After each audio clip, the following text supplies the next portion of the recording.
जैसे ही आवाज लगी है तो महाराज याति के कान में जब आवाज पड़ी और याति ने जैसे ही उस आवाज को सुना है तो घोड़ा को खड़ा कर दिया। घोड़ा खड़ा करके महाराज याति पास में आए तो देखा है कि कुआं में एक लड़की पड़ी है। तो कुआं में उस लड़की को पड़ा देखा तो याति ने पूछा है आप इस कुआं में कैसे गिर पड़ी हो? तो देवयानी ने कहा है पहले मुझे इस कुआं से बाहर कर दो उसके बाद मैं सब कुछ बताती। तो महाराज याति ने क्या किया है अपना पीताम्बर जो लिए उसी कुआं में नीचे पीताम्बर को लटका दिया है। देवयानी ने नीचे पीताम्बर को पकड़ा, महाराज याति ने ऊपर पीताम्बर को पकड़ा है। अब कुआं से बाहर निकाल रहे हैं। जैसे ही देवयानी कुआं से बाहर आई ऊपर थोड़ी आती तो याति ने क्या किया है महाराज उस पीताम्बर को हटा करके देवयानी की कलाई को पकड़ा है और उस कुआं से बाहर कर दिया है। जब कुआं से बाहर आई अब महाराज याति ने देवयानी को पूछा है अब हमें ये बताओ कि आप इस कुआं में कैसे गिर पड़ी हो, क्या नाम है? देवयानी ने सारी बात बताई है। मैं शुक्राचार्य ब्राह्मण की बेटी हूँ, मेरा नाम है देवयानी।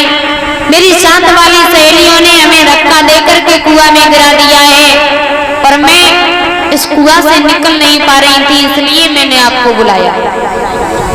तो याति ने जवाब दिया है कोई बात नहीं, आप अगर इस कुआं में गिर पड़ी तो मैंने आपको इस कुआं से बाहर कर दिया है।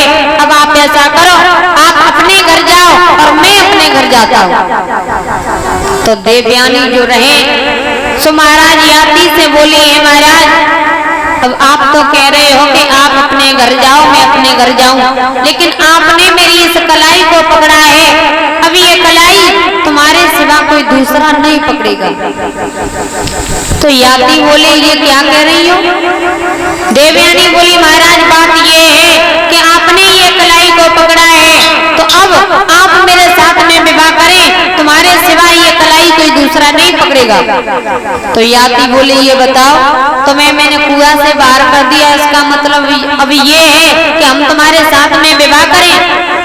ऐसा कभी नहीं होगा क्योंकि तुम एक ब्राह्मण की बेटी हो और मैं एक यदुवंशी हूँ, एक यादव हूँ। भला ब्राह्मण की पुत्री का विवाह यादव के साथ कैसे होगा? तो देवयानी बोली महाराज मेरा विवाह जो है वो कोई ब्राह्मण कुल का लड़का हमें अपनाएगा नहीं क्योंकि मुझे श्राप लगा हुआ है। देवयानी सारी बात बताती है महाराज बात ये है एक समय की बात है ये बृहस्पति के पुत्र जो है कच्छ महाराज शुक्राचार्य से विद्या अर्पण करने के लिए जाते हैं। तो एक दिन देवयानी ने देखा है कच्छ से देवयानी ने कहा है मैं आपसे प्रेम करती हूँ। तो कच्छ ने जब ये बात सुनी तो कच्छ ने मना कर दिया है बहन ये सब बातें आप हमसे मत करो क्योंकि आप मेरे गुरु की बेटी हो, मैं तुम्हें अपनी बहन के बराबर मानता हूँ, इसलिए आप ये सब बातें मत करो। तो देवयानी को क्रोध आया। देवयानी ने श्राप दे दिया है कि मैं आपको श्राप देती हूँ कि आप मेरे पिता बताई हुई सारी विद्या भूल जाओ। तो कच्छ ने भी वहां पर श्राप दिया है कि मैं भी आपको श्राप देता हूं कि आपको कोई ब्राह्मण कुल का लड़का जो है वो अपनाएगा नहीं। देवयानी सारी बात बताती है, महाराज इसलिए मुझे श्राप लगा है, मुझे ब्राह्मण जात का कोई लड़का नहीं अपनाएगा, इसलिए आप मेरे साथ विवाह करें। याती बोले ठीक है, मैं तो जा रहा हूँ, तुम्हारे बिना पिता की मर्जी से मैं कभी विवाह नहीं कर सकता हूँ। अब ऐसा करो, आप अपने घर जाओ, मैं अपने घर जाऊं। जैसे ही महाराज याती चलने लगे तो देवयानी जो है पास में आई, महाराज जा रहे हो लेकिन मेरे दिल से निकल करके नहीं जा पाओगे।